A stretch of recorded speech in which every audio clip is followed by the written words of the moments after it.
আমরা প্রায় সবাই খরগোশ ও কচ্ছপের গল্পের সাথে পরিচিত। আমরা অনেকেই জানি না সেদিন আসলে সেদিনের জয়ী কে হয়েছিল। আরে বন্ধু কচ্ছপ, বলছিলাম কি, চলো না আমরা আরেকদিন দৌড় প্রতিযোগিতা দিয়ে দেখি। আমি জানি এবারও তুমি ফার্স্ট হবে।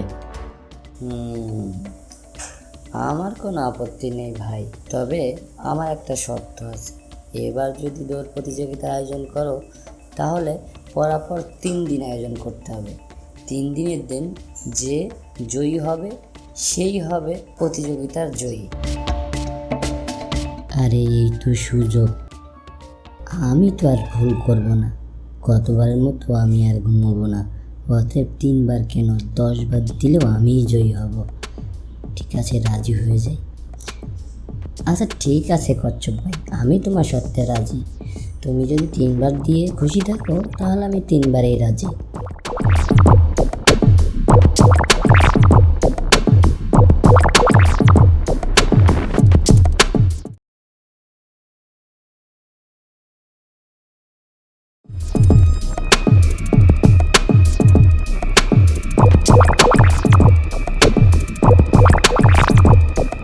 খরগোশ এবং কচ্ছপ দৌড়াতে শুরু করলো। সেদিন দৌড়ানোর সময় খরগোশ তার পিছনের ভুলের কথা মনে পড়ে।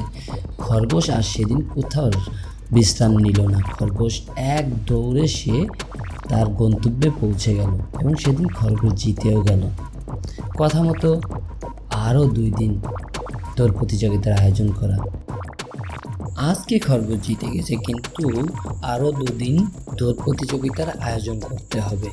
তবে হ্যাঁ, আজকের গল্পে আমরা যেটা বুঝতে পারলাম সেটা হলো খরগোশ গত পর্বে যে ভুলটা করেছিল, কচ্ছপকে অবহেলা করে সে রাস্তার মাঝে ঘুমিয়েছিল, সেদিনের সেই ভুলে এতটুকু সে বুঝতে পারছে কাউকে ছোট করে দেখাটা ঠিক না এবং সময়কে কাজে লাগাতে হবে। যথারীতি পরের দিন খরগোশ এবং কচ্ছপ আবারও দৌড় প্রতিযোগিতা শুরু করলো, কিন্তু সেদিন রাস্তাটা ছিল সম্পূর্ণ ভিন্ন। যাই হোক, খরগোশ এবং কচ্ছপ ছুটতে থাকলো। খরগোশ তো আপন মনে দৌড়াতে থাকলো কচ্ছপকে পিছনে ফেলে। কচ্ছপ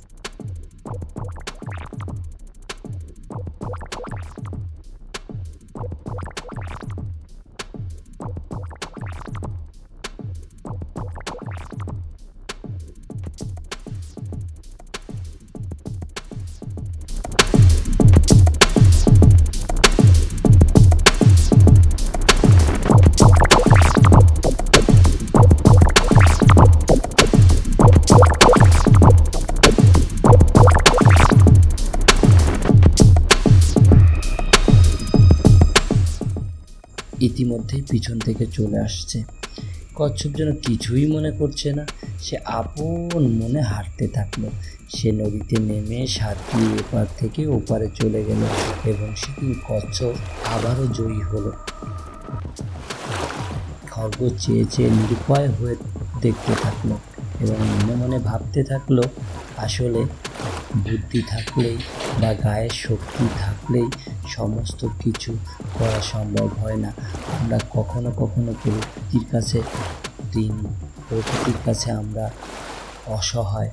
তাই সেদিন খরগোশ বুঝতে পারলো গায়ের শক্তি থাকলেই আসলে সব কিছু সম্ভব নয়।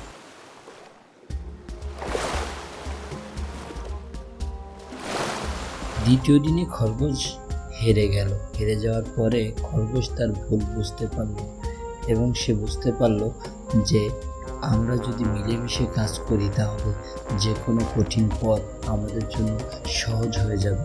যাই হোক, অবশেষে আসলো ফাইনাল দিন, তৃতীয় দিন। তৃতীয় দিনে খরগোশ এবং কচ্ছপ আবার দৌড় প্রতিযোগিতায় অংশগ্রহণ করলো এবং দুজন একই সাথে চলতে থাকলো। কিছু দূর যাবার পরে খরগোশ কচ্ছপের কষ্ট দেখে কচ্ছপকে তার পিঠের উপরে বসিয়ে হাঁটতে থাকলো, দৌড়াতে থাকলো।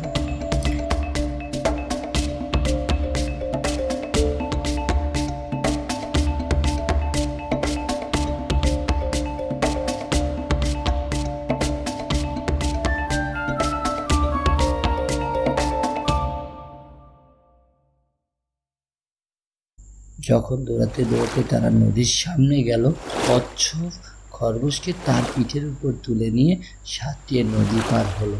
অবশেষে তারা দুজনেই একই সাথে গন্তব্যস্থলে পৌঁছালো এবং তারা দুজনই বুঝতে পারলো আসলে 10 মিলে করি কাজ, হারি জিতি নাহি লাজ।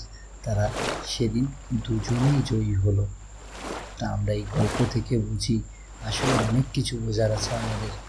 যাক বন্ধুরা, আমাদের গল্প যদি আপনাদের ভালো লাগে তাহলে অবশ্যই আমাদের চ্যানেলটা সাবস্ক্রাইব করবেন, লাইক কমেন্ট দিয়ে পাশে থাকবেন।